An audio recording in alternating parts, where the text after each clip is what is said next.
breakout star, Caitlin Clark's bodyguard. And it literally like pisses me off when people are like, she's not the face of the league. Who would be? What? When people try to argue that she's not the face of our league, you're dumb as shit. Yeah. You're literally dumb as fuck. The way Caitlin Clark is being targeted is no longer just a theory, it's a deliberate. It just took one Instagram comment to ignite the WNBA as a whole. Sophie Cunningham didn't hold back while criticizing the league's top leader. Her harsh remarks caused players, fans, and commentators to take sides in a matter of hours. The consequences? It's still growing, and the next development could permanently alter professional women's basketball. September 30th, 2025.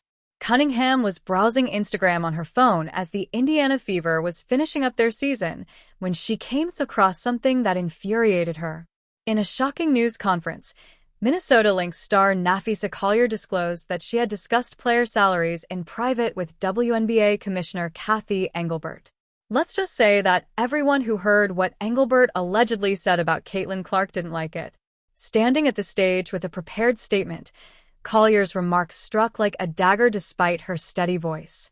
She described how, months prior, she had questioned Engelbert about the league's plans regarding rookie compensation, particularly for players like Paige Bueckers, Angel Reese, and Clark, who were obviously bringing enormous sums of money into the WNBA. Collier described Engelbert's reaction as astounding. She was allegedly informed by the commissioner that Clark ought to be thankful for earning $16 million off the court, because she wouldn't succeed without the platform that the WNBA provides. However, the worst part wasn't even that. Engelbert allegedly told Collier at that same conversation that players ought to be on their knees, expressing gratitude to their fortunate stars for the media rights agreement she secured for them. In those words, the arrogance struck a new note. This was no longer just about Clark. It was about all the players who had been working hard for years, while the league leadership claimed credit for their accomplishments. Collier's remarks went beyond a simple grievance. It was a well-planned assault on all the flaws in WNBA leadership. Despite having what she regarded as the greatest players and fans in the world, she termed the league's management the worst in the world. She explained how, after an unmatched game in February, she had contacted Engelbert in the hopes of receiving genuine information regarding player salary. Rather, she received condescending comments that essentially urged celebrities to be grateful for scraps. Collier had been harboring this displeasure for months, as multiple sources later corroborated that she had told teammates and other players about this talk within days of it taking place. The fact that she decided to make her exit interview public? The timing was deliberate. Collier was applying maximum pressure on league leadership at the most painful time, as collective bargaining talks heated up and a deadline of October 31st loomed. Nor was she merely speaking for herself. She represented hundreds of women who had been holding their tongues for years as vice president of the WNBA Players Association. Observing the rise in popularity of their sport while their salaries remained pitifully low, Collier wasn't being abstract when she brought up accountability. She gave specific instances of horrible calls made by referees with no repercussions and of league officials shielding incompetent referees while penalizing players for expressing the truth. It wasn't a heated moment. She had completely lost faith in this planned, methodical dismantling of authority. Sophie Cunningham is not like other WNBA players. Her past demonstrates that she is built differently. She became the youngest person in Missouri to receive a black belt in Taekwondo at the age of 6. She carried the same self-control and restrained anger into basketball. But what actually makes her unique is her loyalty.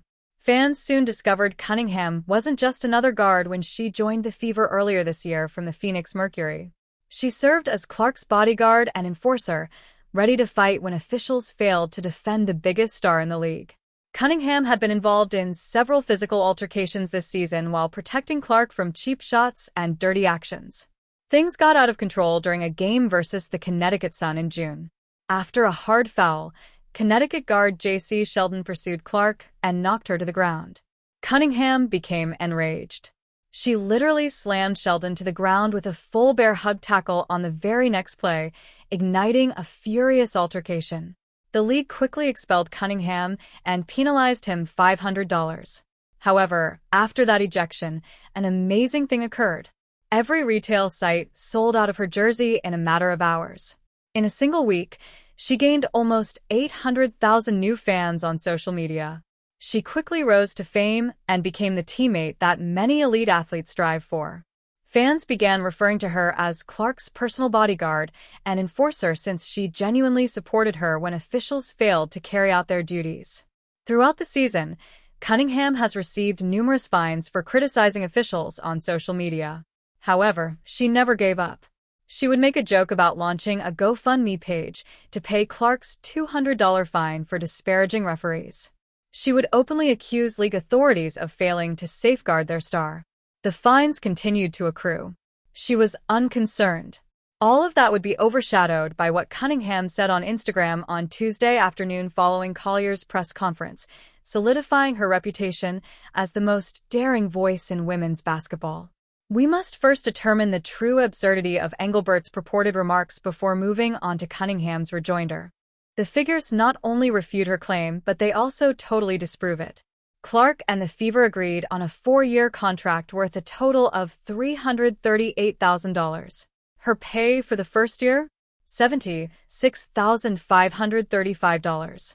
In contrast, the top pick in the NBA draft that year, Victor Wembanyama, earned a 4-year contract worth $55 million, making over $12 million in his first season alone.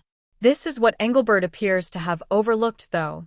Even before she entered a WNBA stadium, Clark was already a huge star. She had previously inked a $28 million contract with Nike during her final year at Iowa. Even in her college years, she was earning more than $3 million from endorsements.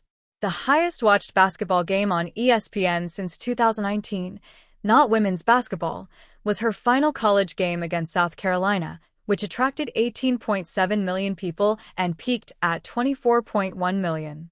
Every basketball game. This covers every game in the NBA Finals, every game in the NCAA men's tournament, and everything else. Clark achieved that while receiving absolutely no compensation from the WNBA. Therefore, Engelbert was effectively claiming credit for a situation that existed completely independently of the league when she purportedly stated that Clark should be thankful to the WNBA for her platform. However, things improve. Or worse, depending on your viewpoint. The WNBA didn't give Clark a platform when she joined in 2024, but she provided them with a lifeline. ESPN's viewership increased by 170% over the prior season. The average number of spectators at home games increased from 4,000 to over 17,000 due to the Fever, necessitating the relocation of games to larger venues in order to meet demand. All teams saw a 48% increase in league attendance. When their own facilities were unable to accommodate the demand for tickets, teams like the New York Liberty and Las Vegas Aces began shifting their games against the Fever to NBA arenas. A $2 was signed by the WNBA.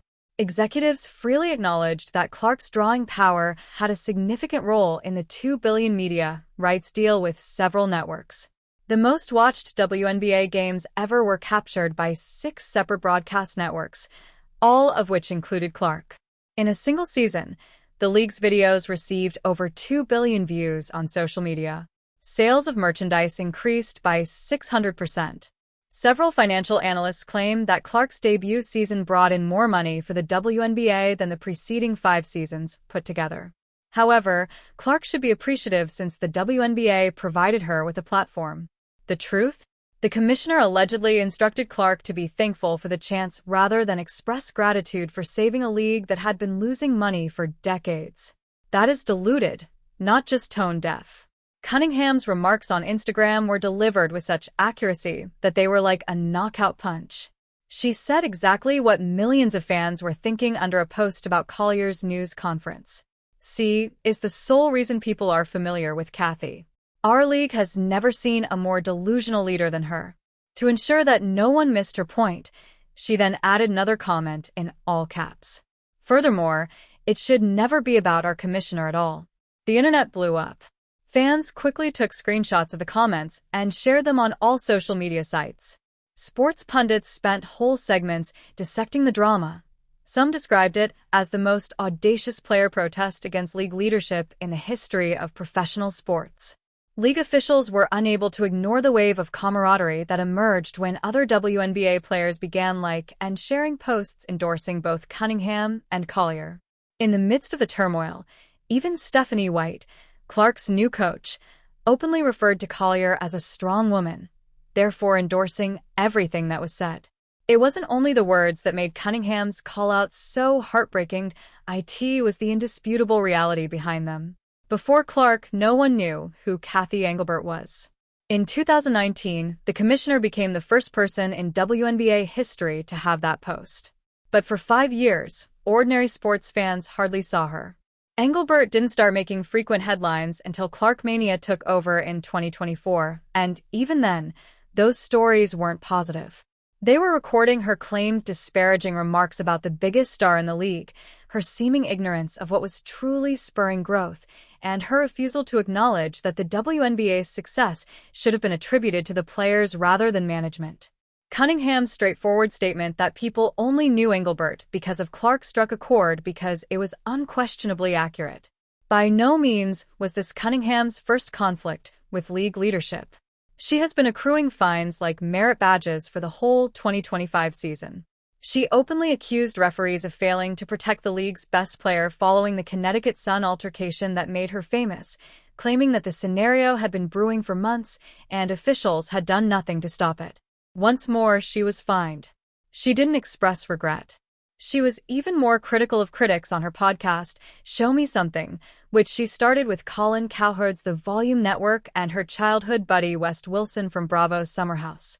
She repeatedly cursed while defending Clark against those who said she wasn't the league's spokesperson in the first episode. When someone says, she's not the face of the league, that literally irritates me. What? With true rage in her voice, Cunningham spoke.